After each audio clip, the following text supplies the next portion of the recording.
Hello viewers, আশা করি সবাই ভালো আছেন। আবারও আপনাদের মাঝে একটি লাভ স্টোরি নিয়ে আসলাম।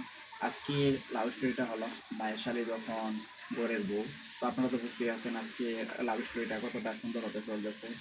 তো হঠাৎ করে আমার বড় ভাইয়ের বিয়ে ঠিক হয়ে যায়। তো আমাদের ভাইয়ের বিয়েটা ঠিক হয় আমাদের এলাকা থেকে পাশের একটি এলাকাতে। তো আমরা তাড়াহুড়া করেই সব কিছু আয়োজন করি, কারণ হঠাৎ করে সব কিছু ঠিক হয়েছিল। তো তারপরও অনেক সুন্দর করে আমরা আয়োজন করে বিয়ের দিন আমরা সবাই তাড়াতাড়ি চলে যাই। তো আমরা তাড়াতাড়ি চলে গিয়ে যাই যখন তাদের বাড়ির সামনে তারা একটি গেট বানায়, তো গেট আমাদেরকে আটকায়। তো সেই গেটে আমি একটি মেয়েকে দেখতে পাই। তো সেই মেয়েটা কেউ না, সেটা হলো ভাইয়ের একমাত্র শালী। তো সে দেখতে অনেক সুন্দর ছিল, তবে একটু লজ্জাবতী ছিল। তো তার দিকে তাকাইতে সে একটু লজ্জা পায়, হেসে দেয়। তো এগুলা দেখি তাকে আমার অনেক ভালো লাগে।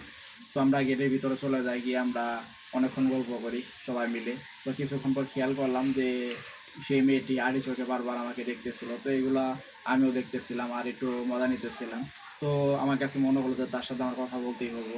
তো তার সাথে কথা বলার চেষ্টা করলাম আমি। তো কথা বলতে বলতে এক পর্যায়ে তাকে আমি বলেই ফেলি যে আপনার ফোন নম্বরটা দেওয়া যাবে? তো সে বলে যে আপনি যখন দেওয়া হয় আমার, তো ফোন নাম্বার তো অবশ্যই দেওয়া যাবে। তো সে তার ফোন নাম্বার দেয়। তো এরপর থেকে তার সাথে আমি নিয়মিত কথা বলি। আর কথা বলতে বলতে তাকে একদিন আমি বলে ফেলি যে আপনাকে আমার অনেক ভালো লাগে।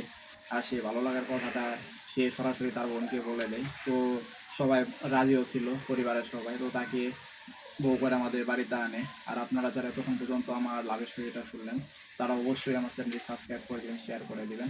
আবার দেখা হচ্ছে আপনাদের মাঝে পরবর্তী কোনো লাভ স্টোরি নিয়ে।